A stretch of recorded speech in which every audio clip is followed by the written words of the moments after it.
Information centre पर आपका स्वागत है। प्रेम प्रसंग और विवाह रेखा। प्रेम प्रसंग और शादी से जुड़ी बातें जानने के लिए हथेली की विवाह रेखा का अध्ययन मुख्य रूप से किया जाता है। विवाह रेखा का स्थान सबसे छोटी उंगली, लिटिल फिंगर, के नीचे वाले भाग पर आड़ी स्थिति में होती है। छोटी उंगली के नीचे वाले भाग को बुध पर्वत कहा जाता है। विवाह रेखा एक या एक से अधिक भी हो सकती है। हस्तरेखा ज्योतिष के अनुसार विवाह रेखा से किसी भी व्यक्ति के प्रेम प्रसंग और वैवाहिक जीवन पर विचार किया जाता है। थोड़े थोड़े समय में कई रेखाएं बदलती रहती हैं, जबकि कुछ खास रेखाएं ऐसी हैं जिनमें ज्यादा बदलाव नहीं होते हैं। इन महत्वपूर्ण रेखाओं में जीवन रेखा, भाग्य रेखा, हृदय रेखा, मणिबंध, सूर्य रेखा, विवाह रेखा शामिल है। विवाह रेखा से जुड़ी खास बातें। 1. यदि किसी व्यक्ति के हाथ में विवाह रेखा और हृदय रेखा के बीच की दूरी बहुत ही कम है, तो ऐसे लोगों का विवाह कम उम्र में होने की संभावनाएं होती हैं। आमतौर पर विवाह रेखा और हृदय रेखा के बीच की दूरी ही व्यक्ति के विवाह की उम्र बताती है। इन दोनों रेखाओं के बीच जितनी अधिक दूरी होगी, विवाह उतने ही अधिक समय बाद होता है। 2. यदि किसी पुरुष की केवल एक ही रेखा हो और वह स्पष्ट तथा अंत तक गहरी हो, तो ऐसा जातक एक या पति या पत्नी व्रता होता है और वह अपनी पत्नी या पति से अत्यधिक प्रेम भी करता है। 3. यदि किसी व्यक्ति की हथेली में विवाह रेखा लंबी और सूर्य पर्वत तक जाने वाली है, तो यह संपन्न और समृद्ध जीवन साथी का प्रतीक होता है। 4. दोनों हाथों में विवाह रेखा समान लंबाई की और समान शुभ लक्षणों वाली हो, तो ऐसे लोगों का वैवाहिक जीवन सुखी होता है। 5. विवाह रेखा अपने उद्गम स्थान पर गहरी तथा चौड़ी हो, परंतु आगे चलकर पतली हो गई हो, तो यह समझना चाहिए कि जातक या जातिका प्रारंभ में अपनी पत्नी या पति से अधिक प्रेम करती है, परंतु बाद में चलकर उस प्रेम में कमी आ गई है। 6. यदि किसी व्यक्ति के दोनों हाथों में विवाह रेखा की शुरुआत में 2 शाखाएं हों, तो उस व्यक्ति की शादी टूटने का डर रहता है। 7. यदि किसी स्त्री के हाथ में विवाह रेखा की शुरुआत में द्वीप का चिन्ह हो, तो ऐसी स्त्री की शादी किसी धोखे से होने की संभावनाएं रहती हैं। साथ ही यह निशान जीवन साथी के खराब स्वास्थ्य की ओर भी इशारा करता है। 8.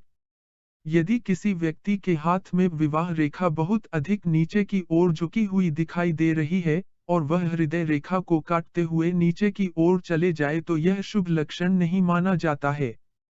ऐसी रेखा वाले व्यक्ति के जीवन साथी की मृत्यु उसकी मौजूदगी में ही हो सकती है। 9. यदि बुध पर्वत से आई हुई कोई रेखा विवाह रेखा को काट दे, तो व्यक्ति का वैवाहिक जीवन परेशानियों भरा होता है। साथ ही यदि विवाह रेखा बीच में टूटी हो, तो यह विवाह टूटने का संकेत माना जाता है। 10. यदि विवाह रेखा के अंत में किसी सांप की जीभ के समान 2 शाखाएं हो जाती है, तो यह पति पत्नी के बीच वैचारिक मतभेद पैदा करती है। 11. यदि किसी पुरुष के बाएं हाथ में 2 विवाह रेखा हैं और दाएं हाथ में 1 विवाह रेखा है, तो ऐसे लोगों की पत्नी श्रेष्ठ होती है।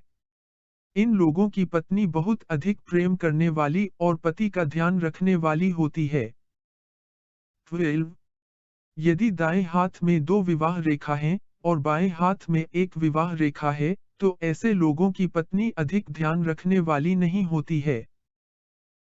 13. यदि किसी व्यक्ति के हाथ में विवाह रेखा ऊपर की ओर मुड़ रही हो और छोटी अंगुली के तल तक पहुंच जाए, तो ऐसे व्यक्ति के विवाह में काफी परेशानियां आती हैं।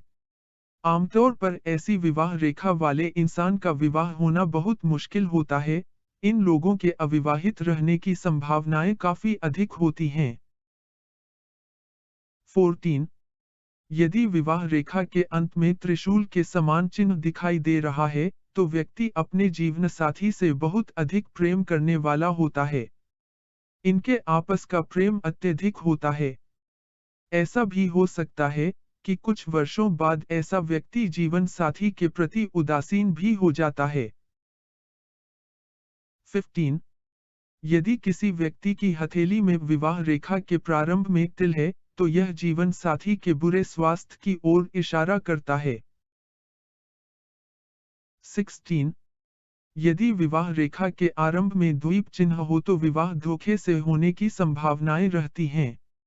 ये निशान जीवन साथी के खराब स्वास्थ्य की ओर इशारा करता है। 17. यदि विवाह रेखा किसी वर्ग के समान चिन्ह दिखाई दे रहा है, तो यह जीवन साथी के खराब स्वास्थ्य का संकेत देता है। 18. अगर आपके गुरु पर्वत पर क्रॉस का साइन है, और आपका विवाह रेखा भी एकदम स्पष्ट और सीधा है, तो यह आपके प्रेम विवाह होने के योग को बताता है। 19. अगर हाथ में हृदय रेखा गुरु के क्षेत्र तक पहुंचती है, या फिर ऊपर उठी होती है, तो यह भावुकता की ओर इशारा करता है। ऐसे जातक प्रेम विवाह ही करेगा। 20. शुक्र क्षेत्र की स्थिति अंगूठे के निचले भाग में होती है। जिन व्यक्तियों के हाथ में शुक्र पर्वत अधिक उठा हुआ होता है, उन व्यक्तियों का स्वभाव विपरीत सेक्स के प्रति तीव्र आकर्षण रखने वाला तथा वासनात्मक प्रेम की ओर झुकाव वाला होता है। 21. ज्योतिष शास्त्र के अनुसार शुक्र पर्वत पर तिल होना शुभ नहीं माना जाता है। जिन लोगों की हथेली में शुक्र पर्वत पर तिल होता है, उन्हें वैवाहिक जीवन में समस्याओं का सामना करना पड़ता है। पार्टनर के साथ छोटी छोटी बातों पर विवाद होता रहता है।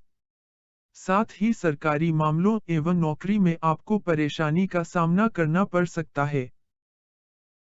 22. अगर किसी व्यक्ति के हाथ में दो विवाह रेखा एक जैसी हो तो कि व्यक्ति के दो विवाह हो सकते हैं।